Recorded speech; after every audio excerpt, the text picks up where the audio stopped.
Hi everyone, this is Eva, and I'm here for another weekly reading. This time I thought I would focus more on the entire collective, and I was thinking about how I can get kind of weary with the world, and I think a lot of us can feel weary with the world, and so that was kind of on my mind, just whether there was a message for us, and those of us especially who are world weary. And so I turned to the Tao Oracle based on some meditation I was doing. And I've already looked at this card and I've already continued the reading a bit from this point, but I don't feel like I've finished the reading, so I'll probably film this first part. And after I film it, I'll probably decide what deck to use to finish up the reading and film from there. So the meditation was super interesting, and it's a perfect illustration of how synchronicities can happen. And I may even make a separate video about it because it really is a way of teaching about everyday synchronicities.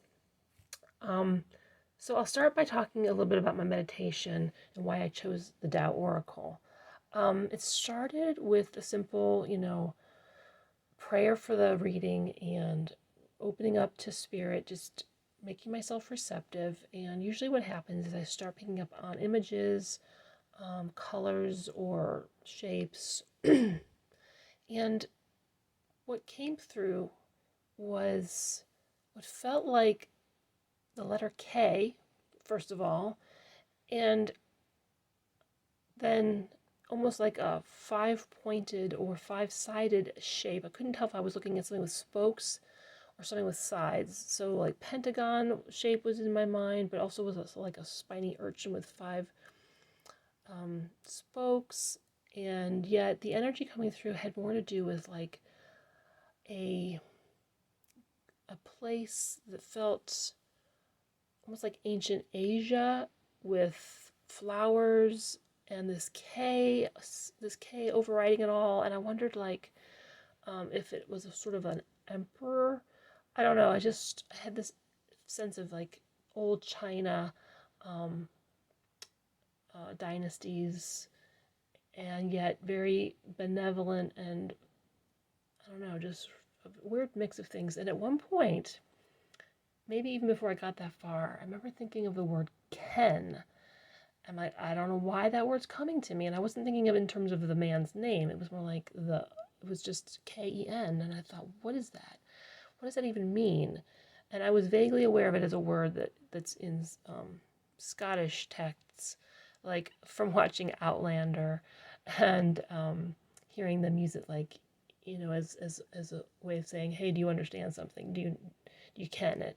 And so I did a quick Google search at that point in my meditation, and I found that Google wanted to suggest, the Scottish name for it, as well as a Japanese name, as well as I think Korean I saw there. Maybe later I found Vietnamese, and eventually I landed on Chinese, but that came later.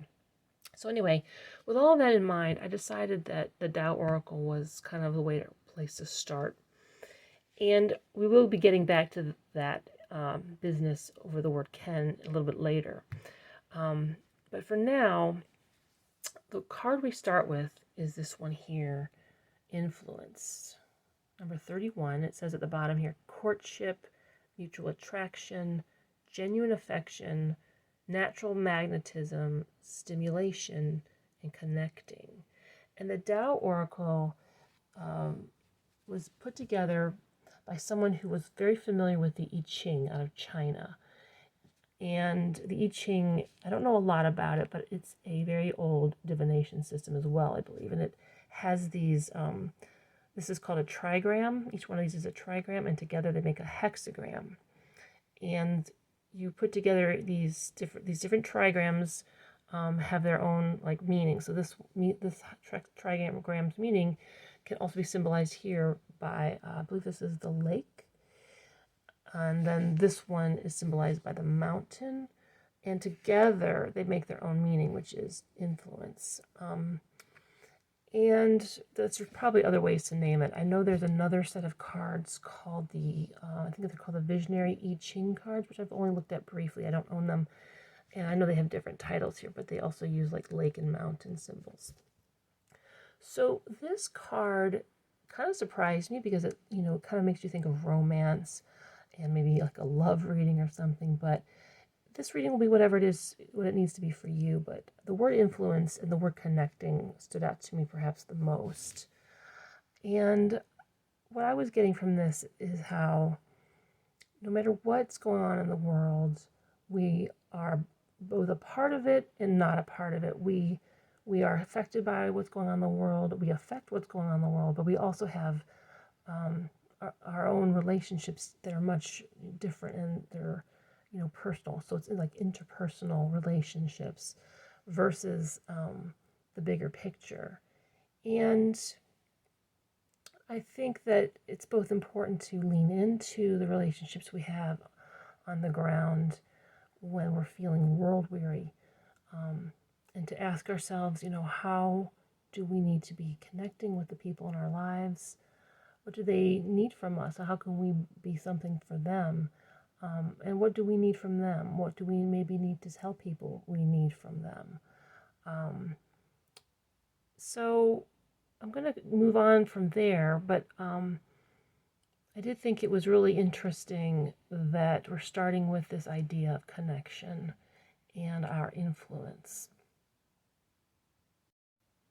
So I want to turn to the guidebook for a minute and talk about this particular card as well as the symbols, because the word Ken comes up again quite astonishingly. So I marked this spot here.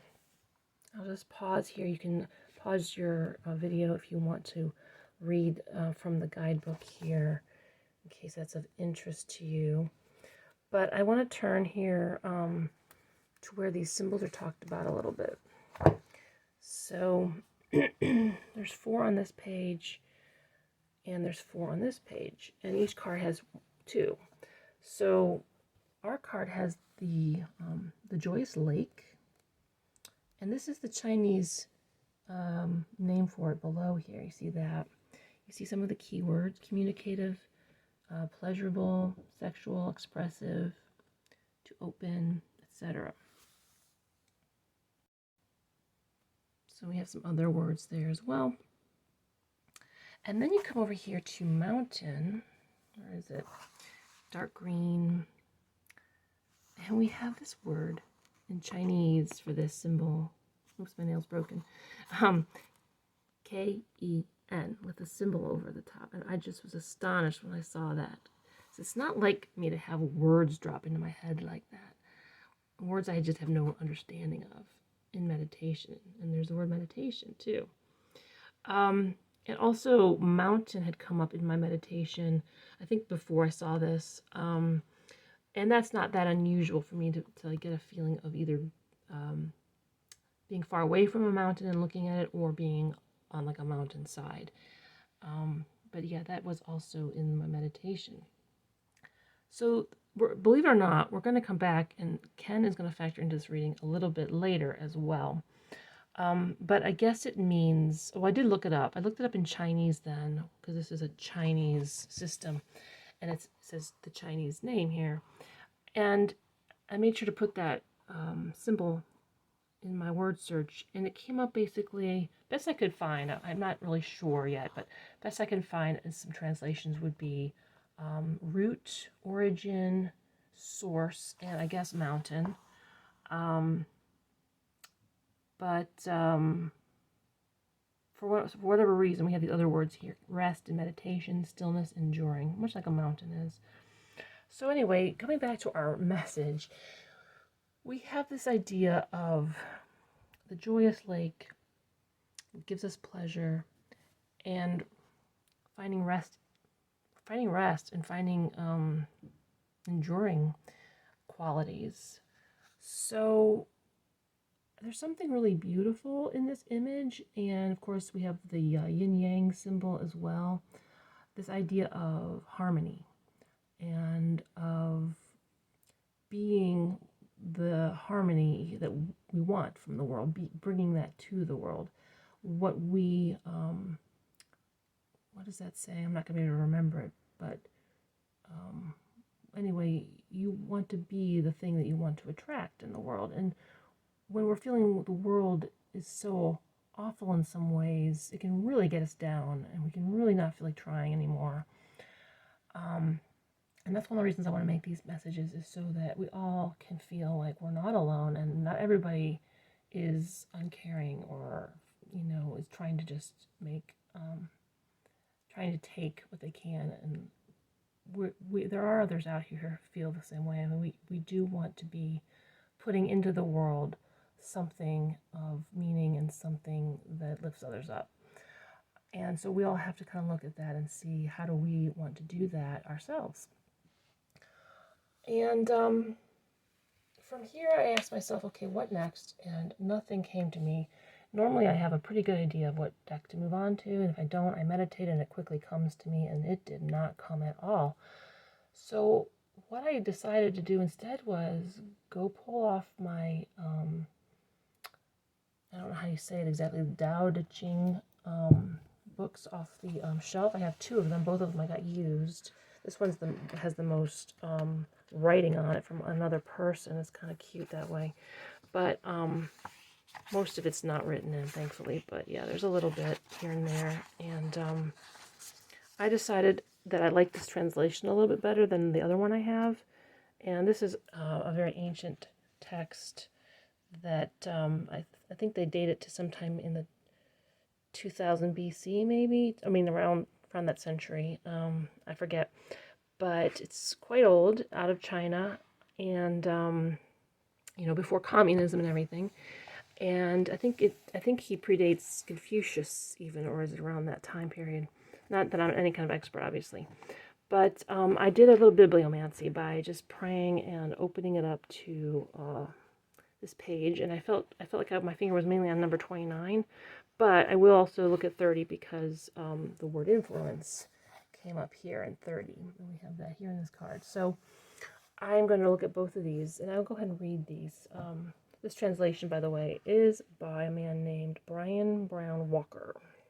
There are many translations of this. They're all just a little bit different. So it says here, if you try to grab hold of the world and do what you want with it, you won't succeed. The world is a vessel for spirit, and it wasn't made to be manipulated.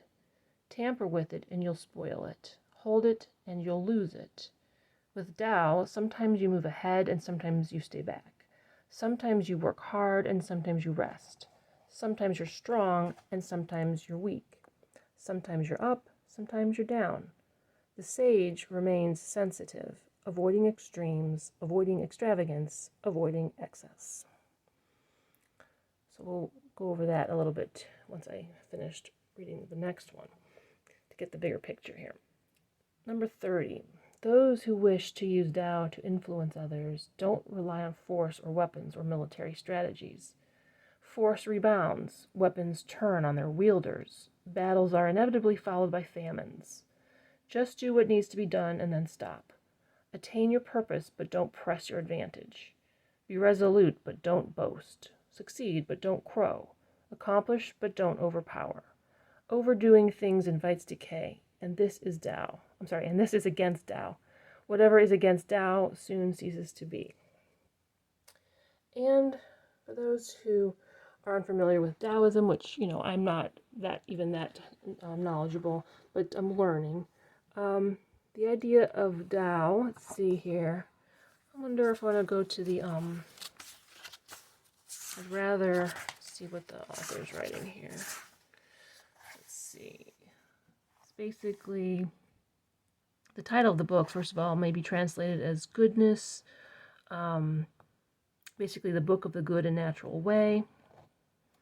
Taoism is sometimes called the way, or the way of the universe works. It's really a very naturalistic way of looking at the world. It doesn't seek to claim any one deity or any one religion. It's really more about source. and balance and harmony.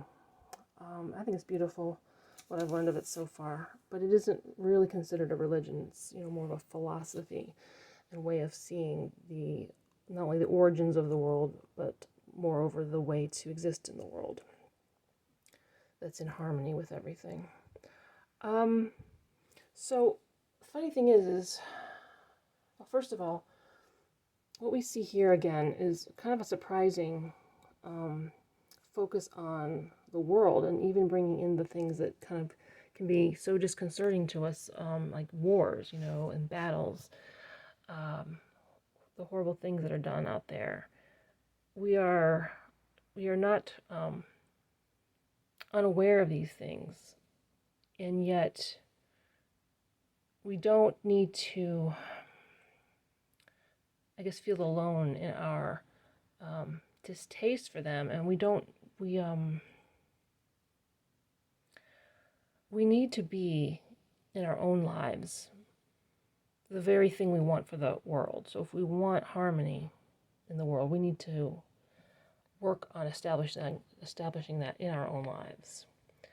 And if you want to, have success and influence in the world, then you need to be careful that you don't overdo it, and you don't push yourself, and you don't let the ego drive you.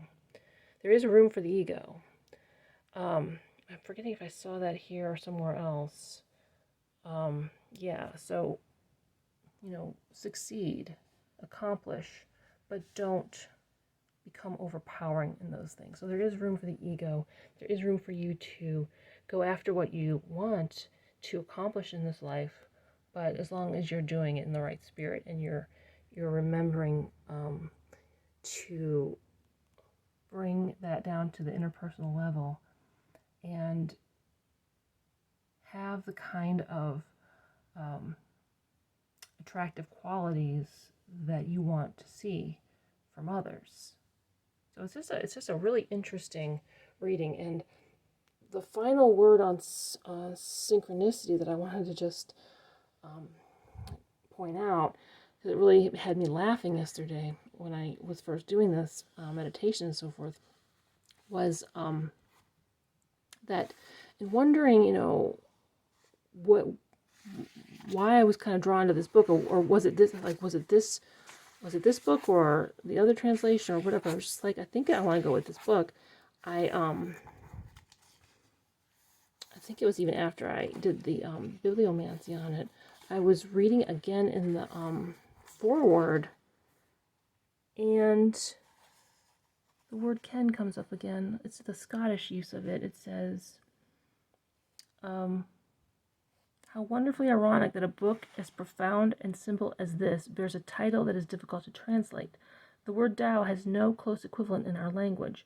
The way is one translation. The way the universe works is another.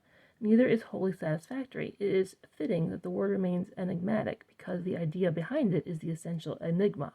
We know that life and the universe have a source, but the nature and depth of that source lies beyond our ken. So a word that I never use and never think about was suddenly coming up to me in meditation, and then I found it in this oracle, and then I found it in the book I felt led to use, which is just one of those things where you're like, okay, Spirit is somehow with me on this. I don't know why, but I'm just getting encouraged, that I'm not out of my mind to draw these resources.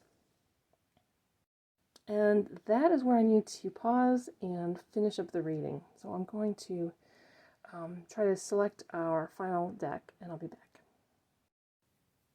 Okay, so I'm back. I decided to go with this deck here, Earth Power Oracle, and Atlas for the Soul. And the card that came up was a card I haven't actually seen from this deck before or worked with. It's the Amazonia. The Amazon. It says, I am interconnected with the world in an intimate way. I am vital. I can find a way to co-create rather than confront. And isn't that wonderful? I am interconnected, interpersonal, and intimate with the world. I am vital. finding a way to co-create rather than confront, because here we have those who confront and wage war, and we want to do it a different way. Let's turn to the guidebook here. Let's see, this is going to be in the front. I like to read out of this because she gives details of the place. Now, this is by Stacy DeMarco. She has traveled to all these places, I believe, and I'm sure she's studied them somewhat, but I cannot back up her facts for sure. It says, key energies: aliveness, balance, cooperation, vitality, interconnectedness. And let's see, the location is on the continent of South America. The Amazon touches Brazil, it's supposed to be Peru, I imagine, Colombia, Venezuela, Ecuador, Bolivia, Guyana, Suriname, and French Guyana. Primary elements are earth, air, and water. And we'll just read what she says here. When creating this oracle deck, I thought it most important to also include places that are not man-made. No matter how wonderful a temple is, no matter how incredible any piece of ancient or modern architecture, it is important to hark back to natural places that all of their own, without the influence of our species, still emanate wonder and power. One of the first natural places I considered for inclusion was the Amazon. Makes sense? Let's see here.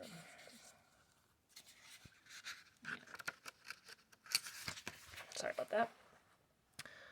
Described by many as the lungs of the earth, this is a place of extreme vitality and unmatched biodiversity, simply teeming with life. It is the largest of Earth's dwindling rainforests. Excuse me a second, I'm going to move the guidebook where I can see it better. I'll show you the card. A mind-boggling number of plant and animal species live here, including almost 3 million individual species of insects, and they are the ones we know of. 1 in 10 known species exists in the Amazon. 1 in 5 bird species is Amazonian. Imagine 1 square kilometer containing almost 100 tons of plant life, which would include 1,000 tree species and thousands more species of plants and flowers. Add to that block of wall-to-wall plants thousands of species of insects and possibly hundreds of species of birds, reptiles, and animals, and you begin to get an idea of how interconnected this place actually is. However, the largest rainforest on Earth, 7 million square kilometers, is in trouble. For thousands of years, relatively small populations of people lived around and within the Amazon basin and coast. Their food, water, shelter, and even their spiritual beliefs reflected their quite balanced relationship with this incredible environment. Power animals such as jaguar, caimans, anacondas, and poison dart frogs existed in both the physical world for their tribes and the dream and spiritual worlds. With the coming of civilization and the subsequent population explosion in South America, the rainforest became a resource in a far more damaging way. Deforestation became the norm by the 1960s, particularly the highly destructive slash and burn style, in order to make way for agriculture and farms. The forest was essentially being cleared for monoculture, one species, the harvest of hardwoods, and for huge cattle farms for meat. In the decade between 1991 and 2001, a forest area the size of Spain was cleared.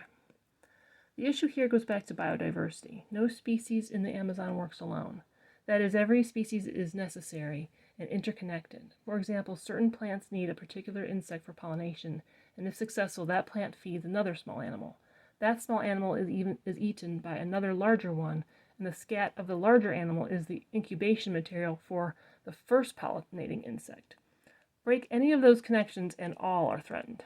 We, too, are part of nature, and it is important for us, on a personal and more local scale, to be reminded of that fragile balance and interconnectedness. Let's use a section here called When You Visit, which I always kind of find interesting. This ecosystem is 55 million years old, and when you step far from the river or the trails, it feels quite impenetrable. There is the mighty Amazon River that one can travel down to get a feel for the sheer size and diversity of this region. It is very easy to feel in a very real and physical way the vitality of this place simply by moving through the landscape. Open all your senses and invite the aliveness in. It's intoxicating. If you can, stay at an eco-lodge and use indigenous guides, as you will be contributing back to the forest in a positive way. That's what I was going to say. I'm not sure too many of us need to be going there. But, it's hard as an American to not feel a little bit, it's difficult to tell others in their lands, hey, don't build farms and don't tear down your forests because, the rest of us need that for the planet, when we have built our empire on, deforestation and excessive, sprawl and everything. So what does that have to do with our message? I think for everyone, you'll take a different, message home with you. There is this need, though, to think about how, the bigger things going on the planet, including things far away from us, whether it be war or deforestation or other kinds of ills that make us, world weary. It all comes back to the individual and interconnected, how we get along with those right next to us, what we do and what we buy and how much we contribute, to the energy of either hostility or peace. And, are we working to get along with our neighbors and our coworkers and our families and so forth? And if we're struggling with that, maybe that's the thing to turn our eyes to, and away from world events, and just try to make one small difference in the world. Even if you can't maybe make up with someone who is resisting that, you can perhaps make a new friend, or take a meal to someone who is shut in, or write a card to an old friend. Or there's lots of ways that we can do a small task that can brighten someone else's life and help them look away from the things that are out of our control, and hopefully, find their own little ways to connect and bring in the kind of world we want this place to be. Be the is it Mother Teresa? And also Gandhi, I think, are attributed to, be what you want to see in the world. I can't think of the quote. You probably all know it. Anyway, that's our message for this week, and I enjoyed doing this. It was quite a journey. Sometimes it goes that way. Just kind of have to go with it. And when I found those different synchronicities, it was like, yep, there's that at least is telling me that I'm not mistaken for just like going off the path and leaning into different resources like this. So I hope you enjoyed it. I'd appreciate any support you want to show through likes or subscribes, or of course, I'm interested in your comments as well. And until next time, I wish you all the best. Take care. Bye-bye.